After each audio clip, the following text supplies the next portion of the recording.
Незважаючи на війну, питання інфраструктури все ще залишається актуальним. Та чи варто ремонтувати дороги під час війни? Чи може це не на часі? Рушаємо за думкою містян. Так. Да? Не варто. Гроші є куди дівати. Я думаю, на деяких ділянках варто, там, де безпосередньо військові мають їздити.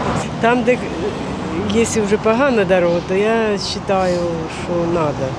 А там, де ще може потерпіти, як кажуть, там можна і відпустити. Ясно, що там десь бозна-де, я не думаю, що це має сенс. Ну, якщо вони стратегічно потрібні, то варто. Вважаю, всі витрати мають йти, звичайно, вже на те, щоб забезпечувалася армія.